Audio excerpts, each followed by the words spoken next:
An India Today report. ஐயா என்னுடைய அருமை தோழர் ஃபெலிக்ஸ் செந்தில்வேல் இருக்காரு, அவர் மக்களை பார்த்து பேச. செந்தில்வேல் இருக்காரு, அவர் திமுகவுக்காக ஒரு கமிட்மெண்ட் கொடுக்க முடியுமா?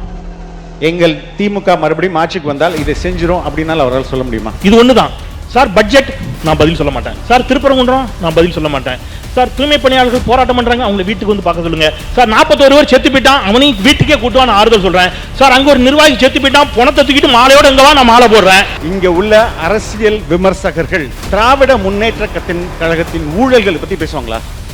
ரொம்ப அருமையா நான் அவரை ரசிச்சேன் தோழர் ஃபெலிக்ஸ் அவர்களை. நாங்க போராடவே இல்லையா? பரந்தூர்ல ஆரம்பிச்சு எஸ்ஐஆர் வரைக்கும், பரந்தூர் எஸ்ஐஆர் 2 தான். இடையில ஒரு 200 போராட்டம் இருக்கிற மாதிரி பரந்தூர்ல ஆரம்பிச்சு எஸ்ஐஆர். இன்னும் நாளை சொல்லுங்க. லேப்டாப் இப்ப எதுக்கு சார் கொடுக்குறீங்க? 10 லட்சம் லேப்டாப். ஒரு ஆய்வு சொல்லுது அதுல 1% தான் ஓட்டா கன்வெர்ட் ஆகுது, மற்ற எல்லாருமே வந்து தாவேகாவுக்கு தான் ஓட்டு போடுறாங்க அப்படின்னு சொல்லிட்டு. அப்புறம் என்ன சொன்னீங்க? லேப்டாப். லேப்டாப் இப்ப ஏன் கொடுக்குறாங்க? ஓட்டுக்கு. ஆமா, காலை உணவு திட்டம் பள்ளிக்கூட பிள்ளைகளுக்கு கொடுக்குறாங்க. ஓட்டுக்கா? அப்ப எதையும் கொண்டே வரப்படாதா? எந்த திட்டம் கொண்டு வந்தாலும் சரி, ஓட்டுக்காகவாது ஒரு திட்டம் கொண்டு வந்திருக்காங்கன்னு வச்சுப்போம் ஒரு வாதத்துக்கு. ஓட்டுக்காகவாது ஒரு திட்டம் கொண்டு வந்திருக்காங்க. நீங்க ஓட்டுக்காகவாது பாஜகவை கண்டீங்களா?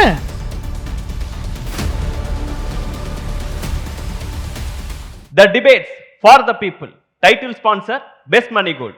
Powered by Dr. Stevamas Wellness. Cals Believe in Better. Milky Mist. உங்க தங்க நகைய வேற எங்கும் கிடைக்காத அதிக விலைக்கு விற்பனை செய்ய பெஸ்ட் மணி கோல்டுக்கு வாங்க. உங்கள் வளர்ச்சி எங்கள் மகிழ்ச்சி. ஆயுர்வேதம் ஒரு பொக்கிஷம், நம் ஆயுள் நீட்டக்கும் அற்புதம். Doctor Srivarma's. Cals Renewable Energy. Believe in better. Taste the Milky Mist ice cream. Milky Mist ice creams. மக்கள் போற்றும் மகத்தான தளபதிக்கு மக்களால் கிடைத்த வெற்றி சின்னம் விசில் சின்னம். இது நம்ம சின்னம். இவன் YBM பாலாஜி, கொளத்தூர் தொகுதி, தமிழக வெற்றி கழகம். இன்னைக்கு காலையில இருந்து எல்லா டிவிலையும் டடங் மியூசிக் பிரேக்கிங். புலி படத்திற்கு வாங்கிய 15 கோடி ரூபாய ஐயா வருமான வரித்துறையில கண்ணில் காட்டாம மறைச்சிட்டாரு. அதுக்கு 1.5 கோடி ரூபாய் அபராதம் வருமான வரித்துறை விதித்திருக்கிறது. யாருக்கு? அவன் ஊழலே செய்ய மாட்டான். யாரு? நான் தான் அப்படின்னு ஒருத்தர் சொன்னார்ல, அந்த அவன் நான் தான் சொன்னார்ல விஜய், அவருக்கு 1.5 கோடி ரூபாய் அபராதம் விதித்திருக்கிறது வருமான வரித்துறை. இதில் என்ன அப்படின்னா, வருமான வரித்துறை இப்போ நீதிமன்றமும் அதை உறுதி செஞ்சு அந்த அபராதத்தை கட்ட சொல்லிடுச்சு. இப்போ பிரச்சனை அது கூட இல்லை. நீங்கள் நீதிமன்றம் சொன்ன பிறகும் கூட ஒருவர் தன்னை வந்து என்னவா கிளைம் பண்ண முடியும்? இல்லைங்க நான் வந்து நிரபராதி தான் அப்படின்னு கிளைம் பண்ணலாம். ஆனால் உள்ளபடியே விஜய் தரப்பு அப்படி கிளைம் பண்ணலை. நீதிமன்றத்தில் என்ன வாதம் வச்சாங்க தெரியுமா? நீதிபதி சொன்ன தீர்ப்பு விட்டுருங்க. விஜய் தரப்பு வழக்கறிஞர் வச்ச வாதம் உங்களுக்கு என்ன தெரியுமா? ரொம்ப ஆச்சரியமாக இருக்கும். நாங்கள் அப்படி வருமானத்திற்கு அதிகமாக நாங்கள் வந்து பணம் வாங்கலை, அல்லது வாங்கிய பணத்திற்கு வருமான வரியை நாங்கள் முறையாக செலுத்திட்டோன்னு வாதம் வைக்கலை. மாறாக என்ன வாதம் வச்சாங்கன்னா, நாங்கள் 15 கோடி ரூபா வாங்கினது உண்மை, அதை வருமான வரி கணக்கில் காட்டாமல் வச்சுருந்ததும் உண்மை, ஆனால் அதுக்கு நீங்கள் எப்போவே ஃபைன் போட்டிருக்கணும் தெரியுமா? 2019 போட்டிருக்கணும், 2022 போட்டது தப்புன்னு வாதம் வச்சாங்க. அப்படின்னா என்ன அர்த்தம்? நாங்கள் வருமான வரியை மறைச்சது உண்மை என்று பொருள். இது எல்லாமே நீதிமன்ற ஆவணத்தில் இருக்கிறத நான் வந்து பேசுகிறேன். எனக்கு சில கேள்விகள். நீங்கள் இதை கூட விட்டுருவோம். இது வருமான வரி பிரச்சனை அப்படிங்கிறது திரைத்துறையில் இருப்பவர்களுக்கு, தொழிலதிபர்களுக்கு வரக்கூடியது. நான் அந்த ஒன்றை வச்சே ஒருவரை வந்து ஊழல்வாதி அப்படின்னு முத்திரை குத்துவதற்கு உளப்பூர்வமாக நான் விரும்பலை. ஆனால் அப்பார்ட் ஃப்ரம் தட், திறந்த மனதோடு நம்ம சிலதை பேசுவோம். நீங்கள் ஊழலை ஒழிக்க வந்திருக்கிறீர்கள் அப்படிங்கிறது உங்களுடைய வாதம் என்று சொன்னால், நீங்கள் வந்து ஊழல் குற்றச்சாட்டிற்கு உள்ளான எல்லா கட்சிகளையும் நீங்கள் விமர்சிக்கணும். இப்போ திமுக மீது காத்திரமான விமர்சனம் வைக்கிறீங்க, திமுக மீது ஊழல் குற்றச்சாட்டுகளை நீங்கள் சுமத்துறீங்க, பல்வேறு கட்சிகளும் சுமத்துகிறது குற்றச்சாட்டுகள். அதிமுக மீது, பாஜக மீது, எல்லா கட்சிகளின் மீது இங்கே ஊழல் குற்றச்சாட்டு இருக்கு. ஆனால் ஊழல் வழக்கில் நிரூபிக்கப்பட்டு, குற்றச்சாட்டுகள் அல்ல, வழக்காடி நிரூபிக்கப்பட்டு தண்டனை பெற்ற ஒருவர் யார் என்றால் மறைந்த முதலமைச்சர் மரியாதைக்குரிய மேடம் ஜெயலலிதா. அவங்க அந்த ஜெயலலிதாவை ரோல் மாடலாக ஏற்றுக்கொண்டு அவருடைய தேர்தல் வெற்றிக்கு அணில் போல் உதவி செய்துவிட்டு, ஊழல்னா எனக்கு அவ்வளவுதான் கடும் கோபம் வரும் நீங்க சொல்லுகின்ற பொழுது, உங்களுடைய ஊழல் ஒழிப்பு என்ற வாதத்தில் நம்பகத்தன்மை சற்றே குறைகிறது அப்படிங்கிறத நான் வந்து அன்போடு சுட்டிக்காட்ட கடமைப்படுறேன். ஒன்று, நீங்கள் இதை கூட தாண்டுங்க. இன்னொன்று சொல்கிறேன், ஒரு ஸ்டெபிலிட்டி அப்படிங்கிறது. நீங்கள் திமுக எதிர்ப்பில் ரொம்ப ஸ்ட்ராங்காக வைக்கிறீங்க, எம்ஜிஆர் அவர்களை புகழ்கிறீர்கள், மேடம் ஜெயலலிதா அவங்கள புகழ்றீங்க. அதுக்கு காரணம் அஇஅதிமுகவினுடைய வாக்குகளை, ஆன்டி டிஎம்கே ஓட்ஸை உங்கள் பக்கம் கொண்டு வரலாங்கிற ஒரு யுத்தியாக கூட இருக்கலாம், பரவாயில்ல. ஆனால் டிஎம்கே எதிர்ப்பில் கூட இவங்களுடைய டபுள் ஸ்டாண்ட் என்னன்னு பாருங்கள். அவர் தான் சொன்னார், இப்போ இந்த 3ஆம் ஆண்டு தொடக்க விழாவில் சொன்னார், 72 எம்ஜிஆர் வந்தபோது ஒரு ரேடியோவில் பேசினார், அண்ணா காமராஜர் போன்ற பெரும் தலைவர்கள் அமர்ந்திருந்த இருக்கையில் இவர்களை போன்றவர்கள் அமர்ந்திருந்தார்களா என்று நான் வருத்தப்பட்டேன் அப்படின்னு சொன்னார். அதை யார டாக்டர் கலைஞர் அவர் குறிப்பிட்டார். அப்போ எம்ஜிஆருக்கு பிறகு வந்த எல்லா ஆட்சியுமே ஊழல் ஆட்சி என்பதை விஜய் சொல்லுகிறார். அப்படி தான் எடுத்துக்கணும். அப்படி எடுத்துக்கிட்டா நீங்கள் ஜெயலலிதாவை பாராட்டுறதை விட்டுருங்க, மற்றவங்களெலாம் விட்டுருங்க. இந்த என்டிடிவிக்கு இப்போ ஒரு அது எப்படி சொல்கிறதுனே தெரியல, பேட்டி கொடுத்தாருன்னு சொல்கிறதா? சரி, ஓகே, இப்படி எடுத்துக்கலாம். மேடம் ஜெயலலிதா அவங்க வந்து ஹாஸ்பிட்டலில் இருக்கும்போது எல்லாரும் பலரும் போய் ஹாஸ்பிட்டலை பார்த்துட்டு வந்தாங்க. அப்போ தாப்பாண்டியன் மட்டும் உள்ளே போயிட்டு வெளியில் வந்து சொன்னார், நீங்கள் பார்த்தீங்களா அப்படின்னாங்க. பார்த்தேன். யாரை? ஜெயலலிதாவை பார்த்ததாக சொன்னவர்களை நான் பார்த்தேன் அப்படின்னாரு. அந்த மாதிரி விஜயை பேட்டி எடுத்ததாக சொன்னவர்களை சிலர் பேட்டி எடுத்தார்கள். இது உலக தொலைக்காட்சி வரலாற்று முதல் முறை. அப்படி பேட்டி அடிக்கின்ற பொழுது அவங்க ஒன்று சொன்னாங்க. என்ன சொன்னாங்க அப்படின்னா, எம்ஜிஆர், கலைஞர், ஜெயலலிதா மூவரும் தனது ரோல் மாடல் என்று விஜய் சொன்னார். யாரையும் சேர்த்து சொல்லியிருக்காரு? கலைஞரையும் சேர்த்து சொல்லியிருக்கிறாரு. ஏதாவது ஒரு ஸ்டாண்டுக்கு வாங்க. கலைஞரை எதிர்க்கிறீங்களா, ரோல் மாடலாக ஏற்றுக்கிறீங்களா? ஜெயலலிதா அம்மாவை ஊழல்வாதின்னு சொல்லி தள்ளி வைக்க போறீங்களா, அல்லது அவரோட ரோல் மாடல் ஏற்றுக்க போறீங்களா? சார் 2017க்கு பிறகு 2021க்கு பிறகுதான் அந்த மாதிரி ஒரு எண்ணத்தோட மக்கள் இருக்கிறாங்க. சார் 2017க்கு பிறகு அப்படின்னு சொன்னார். இப்போ நீங்கள் வந்து ஒரு வாதம் வச்சார். இப்போ கூட தூக்கத்தில் திடீரென்று எழுப்பினால் கூட தமிழ்நாடு முதலமைச்சர் அவர் கூட என்னதான் சொல்லுவார்னா, விசிலுக்கு தான் ஓட்டு போடுவேன்னு முதலமைச்சர் சொன்னார்னு சொன்னார். அவரை தூக்கத்திலேருந்து எழுப்பி கேட்டால் அவர் சொல்வதாக இவர் ஒரு கனவு காண்கிறார் தூக்கத்தில். அதை விட்டுருங்க. ஆனால் தூக்கத்திலலாம் எழுப்ப வேண்டாம். நீங்கள் தெளிவாக சிந்தனையோடு விழித்திருந்த போதே நீங்கள் கருப்பு சோப்பு சைக்கிள் எடுத்துகிட்டு போய் உதயசூரியனுக்கு ஓட்டு போட்டதாக அதை ஒரிஜினல் தான் சொன்னார். நாங்களா சொன்னோம்? அதான் சார் 2021 அப்படி ஒரு நல்ல ஆட்சியை கொடுப்பாங்கன்னு நம்பினாரு. நான் சொல்கிறேன். இல்லை அதுதான் கேட்குறேன். 2017க்கு பிறகும் 2021க்கு பிறகும் நடக்கக்கூடிய ஆட்சிகள் தான் ஊழல் ஆட்சிகள் என்று, அல்லது அந்த ஆட்சிகள் வந்து சரியற்ற ஆட்சிகள் என்று விஜய் நம்புவாரே என்று சொன்னால், அம்மையார் ஜெயலலிதாவுடைய ஆட்சி மிகச்சிறப்பான ஆட்சின்னு ஒத்துக்கிறாரா? ஒத்துக்கிட்டீங்கன்னா அது என்ன ஊழல் ஒழிப்புன்னு நான் கேட்குறேன். அவர் நீதிமன்றத்தால் தண்டிக்கப்பட்டாரா இல்லையா? அப்போ நீங்கள் என்ன சொல்லுங்க?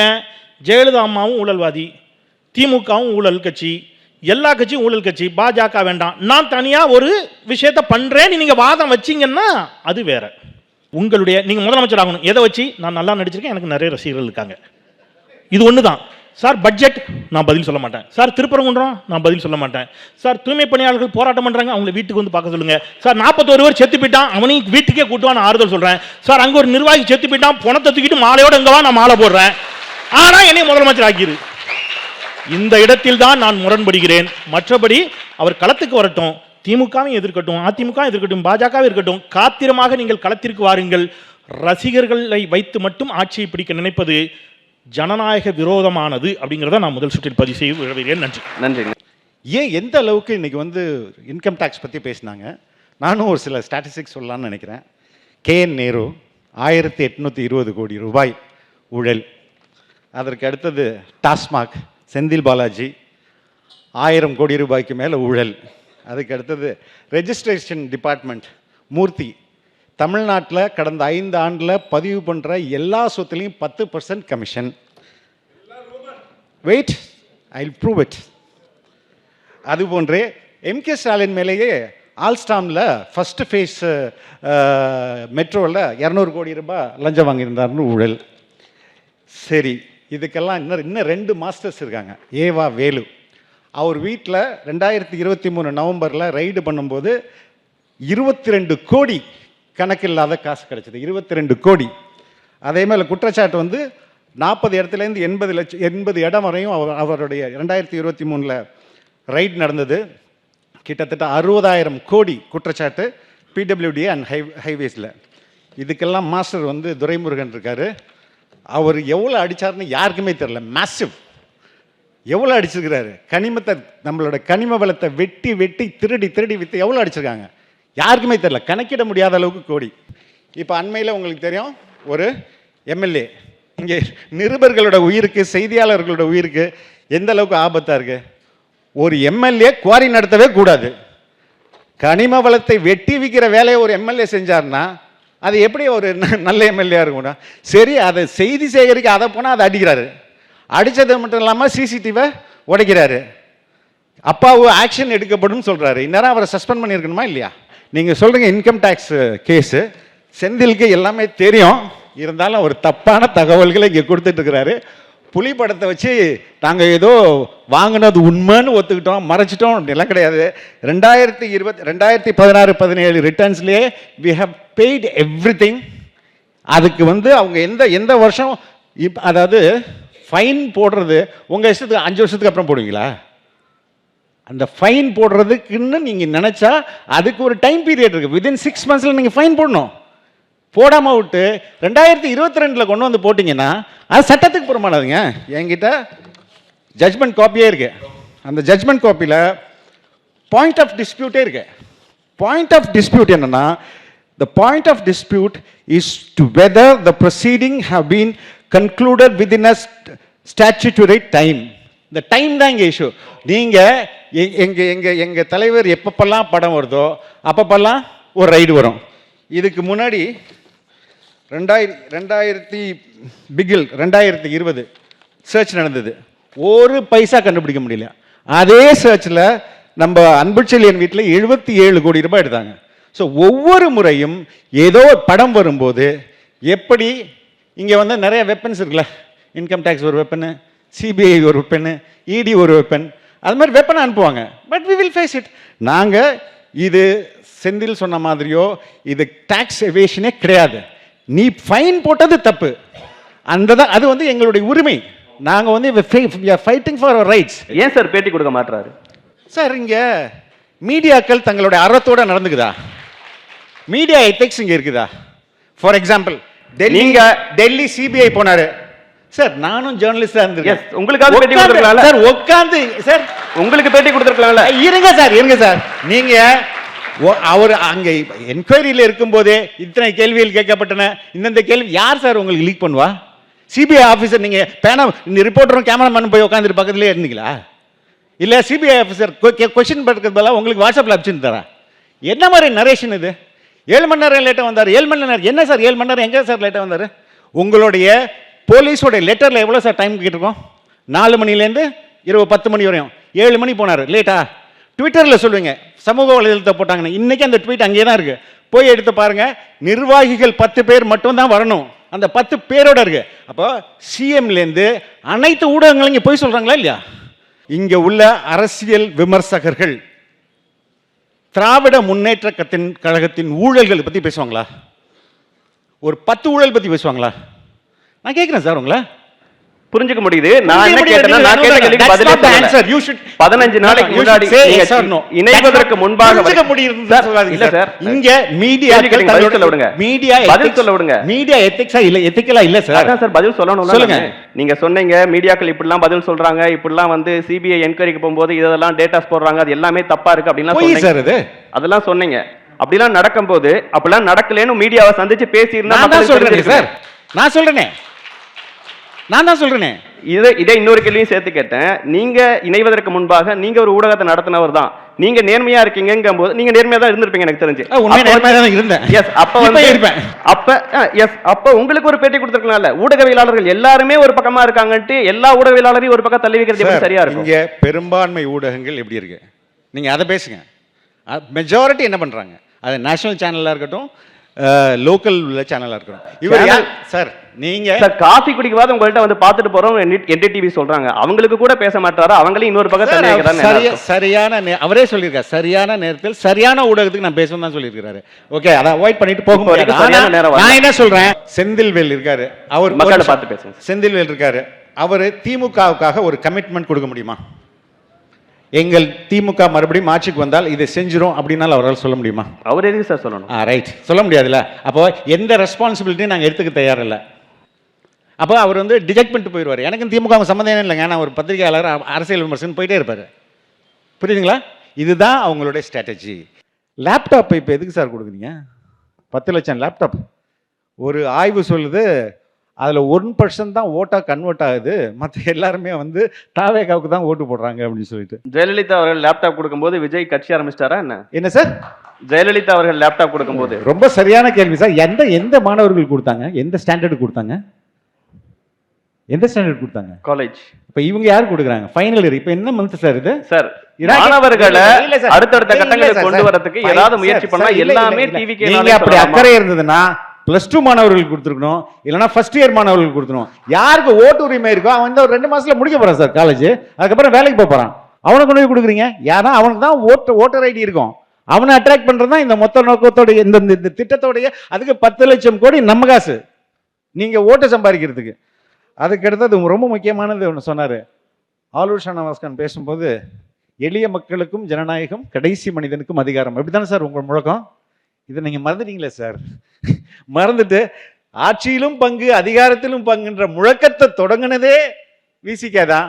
ஆனால் இதுக்கு இன்னைக்கு விட்டாங்க. நான் அது நீங்கள் என்ன சொல்கிறீங்க? பலரும் இது வந்து எங்களுடைய தலைவருடைய முதல் மாநாட்டிலேயே எங்கள் தலைவர் ரொம்ப தெளிவாக பேசியிருப்பார்.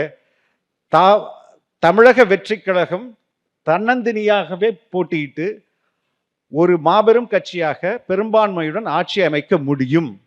இருந்த போதிலும், இதுதான் ரொம்ப முக்கியம், இருந்த போதிலும் நம்மை நம்பி வருவோருக்கு ஆட்சியிலும் பங்கு அதிகாரத்திலும் பங்கு. இது more of ethical point sir. ஏன் உழைப்புக்கு யாரோ ஒருத்தன் வந்து கான்ட்ரிபியூட் பண்றான், அவருக்கு நான் திருப்பி செய்யணுமா இல்லையா? திருப்பி செய்யணுமா இல்லை இந்த ஏரியாவில் ஸ்கிராப் நீ பார்த்துக்க, இந்த ஹெலிகாப்டர் கம்பெனி நீ லஞ்சம் வாங்கிக்க, இதுவா வந்து கமிட்மெண்ட்டு? இல்லை, அப்படி சொன்னதுக்கு அப்புறம் யார் வந்தாங்க? Yes sir. இல்லை நாங்கள் வந்து அது டெஸ்பரேட்ல, வி ஆர் நாட் டெஸ்பரேட். எங்களோட எத்திக்கல் நிலைப்பாடு அது. நாங்கள் இதை வந்து மற்ற கட்சிகள் சொல்ல முடியுமா? இன்னைக்கு தமிழ்நாட்டில் இதை வந்து ஒரு பேசு பொருளாக மாற்றிருக்கா இல்லையா தாவேகா? ஏன் இந்த இப்போ ஆட்சியில் பங்கு அதிகாரத்தில் பங்கு கேட்ட விசிகேயோட நிலைப்பாடு என்ன? ஏன் நான் பங்கே வேணாம், நாங்கள் அடிமையாகவே இருக்குன்னு சொல்ல முடியுமா? சரிங்களா? அதே போல் அப்பா அம்மா எப்படி சார் வாரிசுன்னு சொல்ல முடியும்? அவங்க ஒரு பிளெஸிங் தானே போகிறாங்க. ஒரு தன் பையன் கட்சி தொடங்குறான், அந்த கட்சிக்கு வாழ்த்து சொல்றதுக்கு போறாங்களா, ஆசீர்வதிக்கிறதுக்கு போறாங்களா? அவங்க எப்படி அப்பா அம்மா எப்படி சார் வாரிசு ஆவாங்க? இன்னொரு பாட்டு சேர்த்து கேட்டாரு, தன்னுடைய மகன் கட்சிக்கு வரமாட்டார்னு உறுதி கொடுப்பாரா அப்படின்னு கேட்டார். சார் உறுதி கொடுப்பார். நீங்க வெயிட் பண்ணி பாருங்க. நீங்க வெயிட் பண்ணி நிச்சயமா சரி, காலத்துக்காக நம்ம காத்திருந்தா காண முடியும். நீங்க சொல்றீங்க எப்படி ஒரு கட்சிக்கு வந்து நீங்க எலெக்ஷனே பார்க்கல, எவ்வளவு % கொடுத்துருக்கீங்க, எவ்வளவு பிடிக்கிறீங்க, வெயிட் பண்ணுங்க. உண்மை என்பது சில காலம் காத்திருக்க வேண்டியது தானே இருக்கும். இல்ல, இன்னொரு முக்கியமான விஷயம் கேட்டாரு. துணை பொதுச் செயலாளராக இங்க இருந்து ஆதவ் அர்ஜுனா அந்த பக்கம் போனாரு, இங்க இருந்து எங்க கட்சியில இருந்து ஒருத்தர் போனாரா அப்படின்னு கேட்டார். அது தேர்தல் அன்னைக்கு தான் சார் தெரியும். நிர்வாகிகள் போனா அன்னைக்கே தெரிஞ்சிடும். உண்மையில் இல்ல சார், நிர்வாகிகள் இல்ல முக்கியம். ஒரு நிர்வாகிகளை வச்சுக்கொண்டு என்ன மக்கள் முக்கியமா, நிர்வாகிகள் முக்கியமா? இன்னைக்கு கூட்டணின்ற பேசல 10 இப்போ முரசொலிமாறன் ஒரு முறை சொன்னார் சார் ஒரு தேர்தலில், அறிவாலயத்துக்கு பக்கத்தில் எவனாவது ஆட்டோவில் கொடி கட்டிட்டு போனதை விட வந்து கூட்டணின்னு கூட்டு வந்துடுறாங்க அப்படின்ட்டு. அப்போ இங்கே கூட்டணி என்பது அந்த கட்சிக்கு பின் இருக்க மக்கள் முக்கியமா, தலைவர்கள் முக்கியமா? மக்கள் தானே முக்கியம். அப்போ மக்கள் தாவேக்காவோடு இருக்கிறாங்க. அனைத்து உங்களுடைய அந்த ஓட் பேங்க்னு சொல்லுவாங்கள்ல, உங்களுடைய ஓட் பேங்க்கும் அனைத்து கட்சிகளோட ஓட் பேங்க்கும் உடையும். மக்கள் வந்து தலைவரோட நிற்பாங்க, தாவேக்காவோட நிற்பாங்க. அந்த நாளுக்கு நம்ம வெயிட் பண்ணி தானே ஆகணும். இருப்பாருங்கிறத பல பத்திரிகையாளர்கள் ஏத்துக்கிறாங்க. அவரு ஆட்சி கட்டல அமர்ற அளவுக்கு பெரிய சக்தியா உருவாயிட்டார்னு நினைக்கிறீங்க? இருப்பாங்கன்னு நினைக்கலாம். ஆனா ரியாலிட்டி என்ன இருக்கு? இன்னைக்கு இருக்கிற கிரவுண்ட் ஸ்வெல்லிங் மற்ற கட்சிக்கு இருக்குதா? நீங்க காசு கொடுத்து கூட்டிட்டு வந்து உங்களை நீங்களே ஏமாத்திக்கிறீங்களா இல்லையா? வெள்ளும் தமிழ் பெண்ணுங்கன்னு ஒரு 5000 புடவை சார். அந்த 5000 புடவை பிரிண்ட் பண்ணி வர்றதுக்கு எவ்வளவு நாள் ஆகும்? சரிங்களா? அவங்களுக்கெல்லாம் புடவை கட்டி நீங்க காசு கொடுத்து உங்களுக்கு கூட்டத்தை கூட்டி யாரை ஏமாத்துங்க? உங்களே நீங்க ஏமாத்துக்கிறீங்க. ஆனா எங்களை பொறுத்த நேற்று கூட ஒரே ஒரு ஃபோன் கால், ஒரு வாட்ஸ்அப் மெசேஜ் தான் எங்களுக்கு வருது. மக்கள் அலையலையா வராங்க. இந்த ஃபினாமினா ரொம்ப முக்கியமான phenomena sir. Give me 2 minutes. இந்த ஃபினாமினா தான் யாரும் புரிஞ்சுக்க மாட்டேங்கிறாங்க. இது புரிஞ்சுக்க முடியல.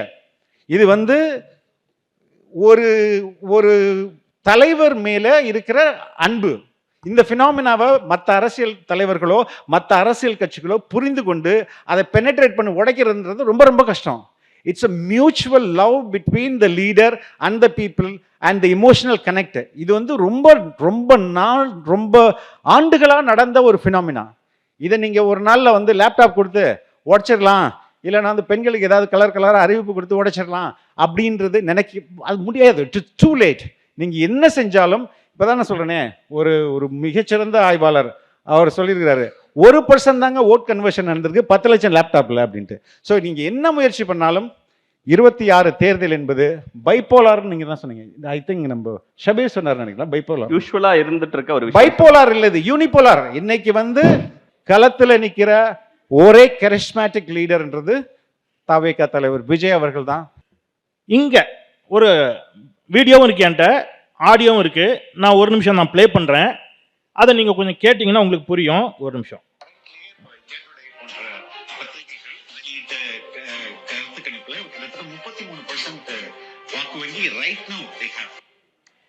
Two days ago, India Today aired an internal TVK survey to show what the party believe their performance will be in the upcoming 2026 elections. There were some attempts to label this as an India Today survey. We want to categorically reiterate that this is a TVK survey and not an India Today report. ஐயா, என்னுடைய அருமை தோழர் Felix, you see 34% இருக்கு. சரி, நான் சொல்ல India today சொல்றான் அப்படின்னாரு. இந்தியா டுடே 2 நாள் கழிச்சு சொல்றான், நான் அப்படிலாம் சொல்லல.